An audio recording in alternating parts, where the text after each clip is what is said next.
Tere tulemast Musta kassi taru lugemisse Kaalud. Siit tuleb lugemine teile nädalaks 13–19 juuli. Ma olen teile siia valmis pannud 7 kaarti. Ja vaatame, mis neil kaartidel teile siis selleks nädalaks öelda on. Nädal algab teil siin müntide 8-ga. Müntide 8 räägib töö tegemisest, vilunud töö tegemisest. Te olete oma ala professionaal ja teete seda tööd pühendumusega, teete sellepärast, et see teile meeldib, mitte raha pärast, vaid te lihtsalt oletegi sellel alal niivõrd professionaal, et võite teisi õpetada. Edasi tuleb teid siit müntide kuninganna. Müntide kuninganna on rahaasjades väga osav. Temal on eelarve alati paigas ja tema ei tee emotsiooni oste. Tema ei kuluta oma raha tühja tähja peale. Ta ostab ainult vajalikke asju ja toidupoodi läheb tema nimekirjaga ega lase ennast mitte mingisugustel ahvatlustel nimekirjast kõrvale kalduda. Tema mõtleb asjad läbi. Kui temal on midagi vaja, siis tema enne mõtleb, mida ostab, mis see maksab, kas tal on seda täpselt vaja või ei ole üldse vaja. Kui ikka väga on vaja, siis ta ei kahtle selles, siis ta läheb ja ostab ära. Sest ta ei ole kitsi, aga ta lihtsalt on rahateadlik, kuidas ma siis ütlen. Eelarve on paigas, ilmselgelt on tal ka pangas mingisugune sääst arvel. Et temal on rahaasjad korras. Nii, siis on julguse kaart. Milleks teile seda julgust nüüd vaja läheb? Mingite otsuste tegemiseks ja julguse all on mõõkade 9, mis räägib hirmsast murest, sellisest. See ei pea mure olema, see on mingisugune mõte või midagi, mis hoiab teid üleval, millele te pidevalt mõtlete, mis ei lase magamagi jääda.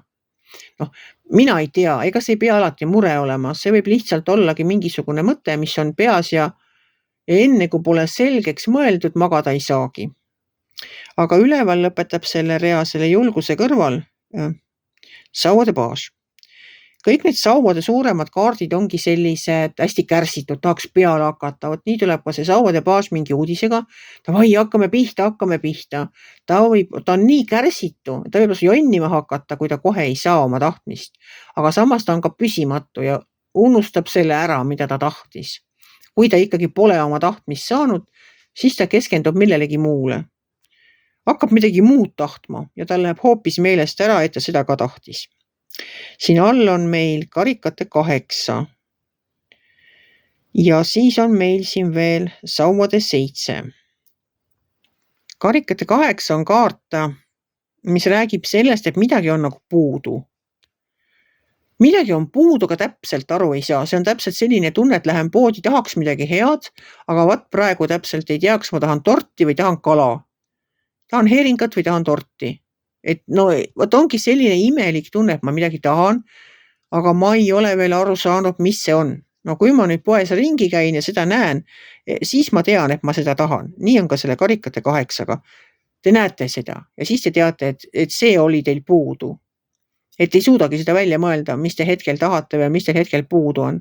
Aga võt siis, kui te kohtute selle asjaga, siis te saate aru, et võt seda mul oli vaja. See ei pea asi olema, see võib olla mis iganes muu asi ka. Nii, ja sauade 7 räägib sellest, et te kaitsete endas seisukohti. Kas nüüd keegi teile just siin hirmsasti vastu hakkab, see võib ka mingisugune sisemine konflikt olla, võt just seoses sellega, et ma ei tea, mida ma tahan. Võib-olla keegi pakub teile midagi, te ütlete ei taha, ei seda mul pole vaja. Aga siis hakkate mõtlema, et võib-olla just seda mul oligi vaja.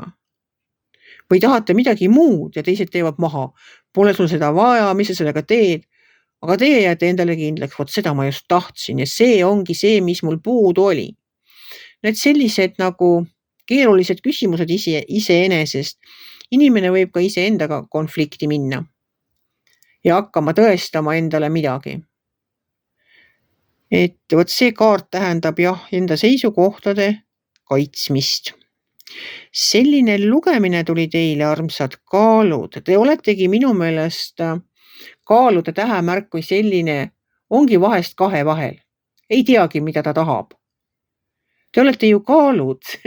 Ühel pool on üks asi, teisel pool on teine asi ja proovige siis seda balanssi seal leida, seda tasakaalu. Tahan, ei taha, millal lähen, ei tea, mida teen, pole aimugi, ma ei tea, nagu selles mõttes, aga te olete oma elu sellisena ju ära elanud, hakkama kõigega saanud. Eks siis nüüd tuleb ka see lahendus ja saate kenasti absoluutselt kõigiga hakkama. Kuidas teil iseendaga need suhted on?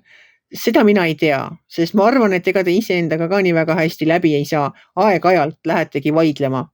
Üks tahab ühte, teine teist tahab nagu teist, see teine pool teid tahab midagi muud. Proovi siis seda tasakaalu seal leida. Kerge see küll ei ole, ütlen ma teile, aga mina olen teie üle uhke. Te olete väga tublid ja saate väga hästi oma eluga hakkama. Ja selle pusle te panete nüüd ka siin kokku nii, et pole mittesugune aegagi ei lähe selleks väga palju. Soovin teile siis edu selle pusle kokkupanemisel ja ärge unetuna väherge. Kõik elus laheneb ja ikka positiivselt. Kui teile minu lugemine meeldis, ärge olge kitsi. Pange ikka like pöial üles, võite ka kommenteerida ja kohtume järgmisel nädalal.